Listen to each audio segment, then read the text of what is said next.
हमारे गणतंत्र दिवस समारोह का आयोजन स्थल कर्तव्य पथ राष्ट्रपति भवन से राष्ट्रीय समर स्मारक तक 3 किलोमीटर लंबा मार्ग कर्तव्य पथ, जो कुछ वर्ष पहले तक राजपथ के नाम से जाना जाता था, उससे पहले उसे किंग्सवे कहते थे। जैसा कि हम सब जानते हैं, जनपथ को क्वींसवे कहते थे। और इधर राष्ट्रीय समर स्मारक के नजदीक यहां माननीय प्रधानमंत्री का आगमन कुछ ही क्षणों में होने वाला है।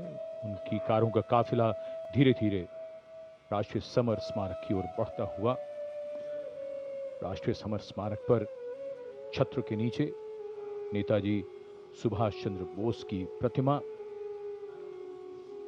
इस प्रतिमा को अरुण योगीराज ने बनाया और राष्ट्रीय समर स्मारक पर माननीय रक्षा मंत्री।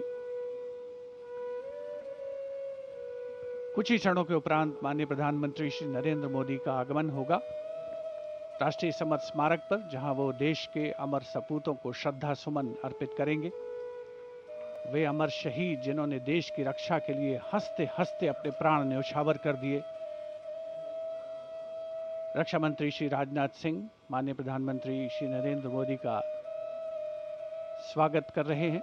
उनके आगमन पर राष्ट्रीय समर स्मारक पर भारतीय सशस्त्र सेनाओं के वीर जवानों के अदम्य साहस, शौर्य और पराक्रम का परिचायक है राष्ट्रीय समर स्मारक। माननीय प्रधानमंत्री श्री नरेंद्र मोदी का आगमन।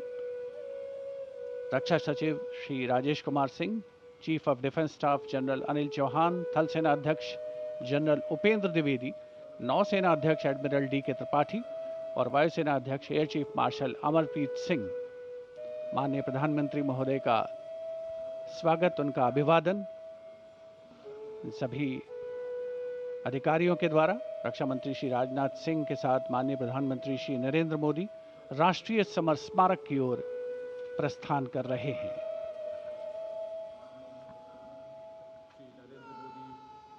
श्रद्धांजलि अर्पित करेंगे देश के उन वीर शहीदों को। Prime Minister Narendra Modi having arrived here at the National War Memorial, now moving towards the Amar Chakra, or the Circle of Immortality.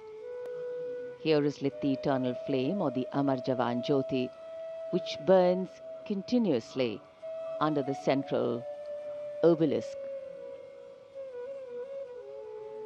Fire, pure and strong and vibrant, symbolizing the immortality of the spirit of the foreign soldier. The laying of the wreath by the Prime Minister, a solemn tribute to those who for our today gave up their tomorrow.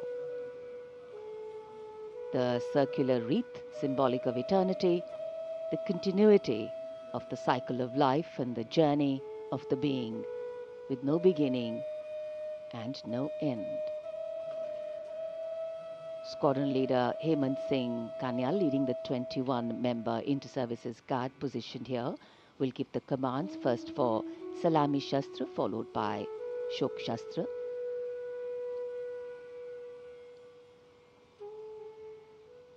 And that will be followed by 2 minutes of silence. Silence, solemn, still, tranquil. While a billion hearts beat, some now lie still, as gratitude, homage and honor call the silence, simply saying it all.